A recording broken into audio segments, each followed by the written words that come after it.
All right, we are about to go to that press conference now that is giving us the details into the Deputy Hector Cuevas Jr., who passed away from a horrific on-duty traffic accident earlier today. Hector was a 6-year veteran of law enforcement and was assigned to the Victorville station for the past 3 years.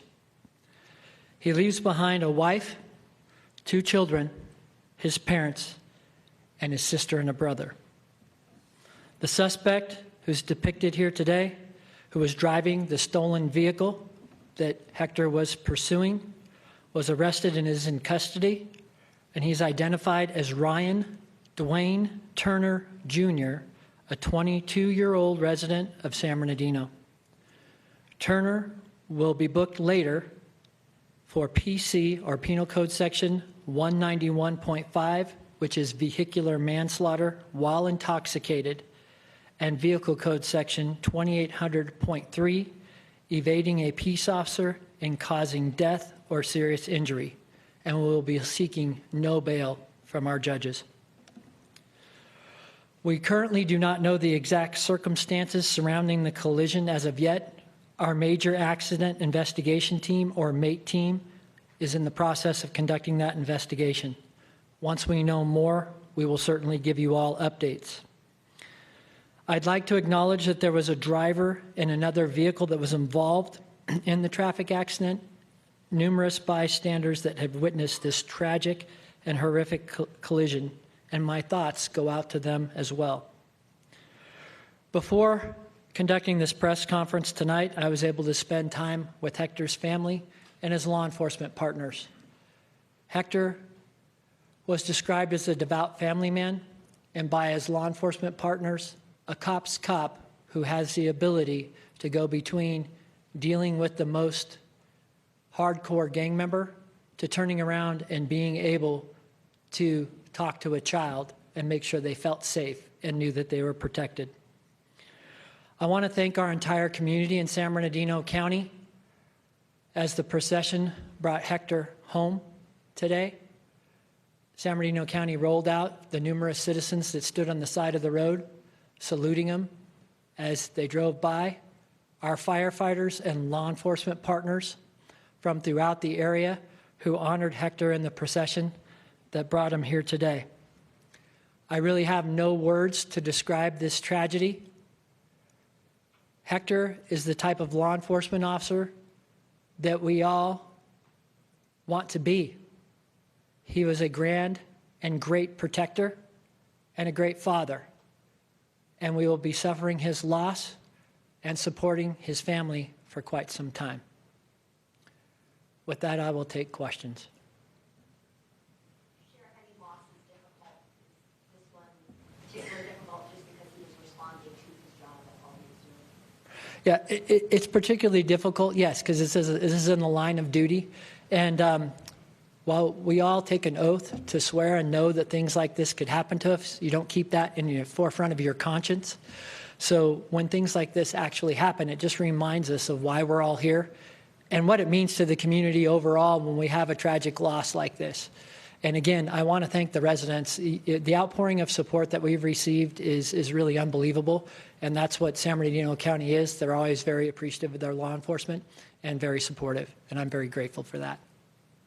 If this suspect was driving under the influence, he was obviously putting the whole community at risk.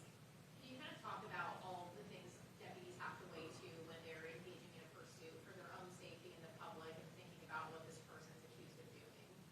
Absolutely. So when we get involved in vehicle pursuits, there are a number of things that go on. We're constantly analyzing the danger to the deputies and, of course, the danger to the public. In this case, it was a pursuit involving a stolen vehicle. So that analysis occurs during the whole pursuit for the exact reasons that you just described.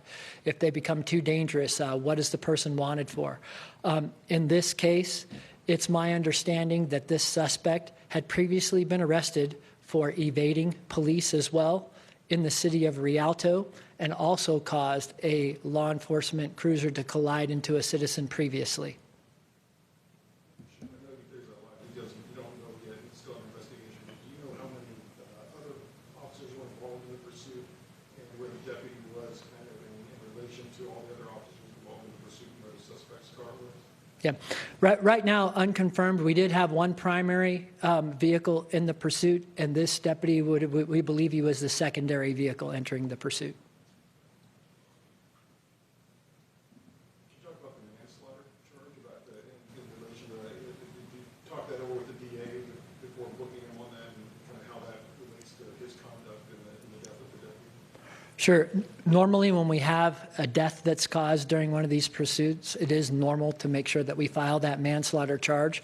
But I have spoken to our DA in reference to this case, and the DA is very supportive. Certainly, we'll look at the evidence as it comes in, and charge the appropriate charges.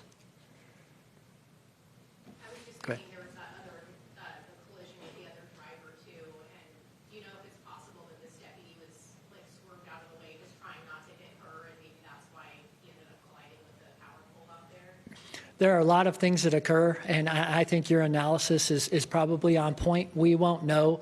The major accident investigation team is going to look at skid marks, and they're very good at what they do.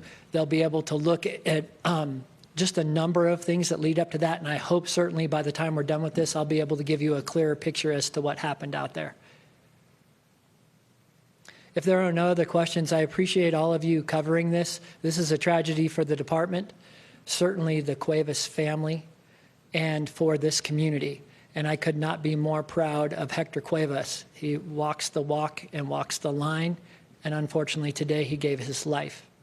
And for that, we will be ever grateful as a community. Thank you. All right, you've been listening to a press conference given by the San Bernardino County Sheriff's Department. They are identifying the deputy killed in that pursuit as Deputy Hector Cuevas. He had been with the Victorville Department for 3 years.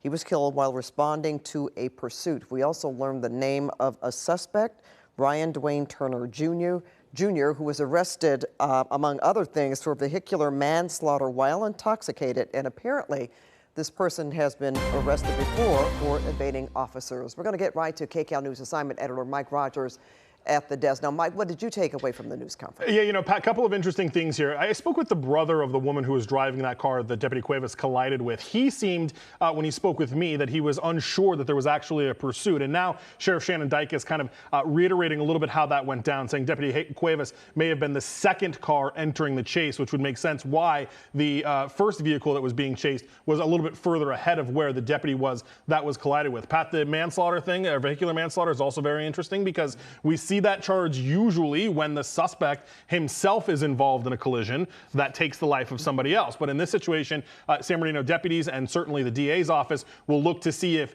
they can charge him with that because he was the one that caused the collision, not necessarily involved in it, but connected to the cause of that collision, which is potentially why they will try to get that vehicular manslaughter case. It sounds like also, Pat, this person, not unknown to law enforcement, Rialto PD, you heard the sheriff mentioning there, had chased him previously, and they say in that situation, he also caused a crash where a patrol vehicle was damaged as well, Pat. So we're going to look more into that suspect, and if we find out anything more, we'll be sure to pass it on to you. All right, thanks so much for that, Mike. And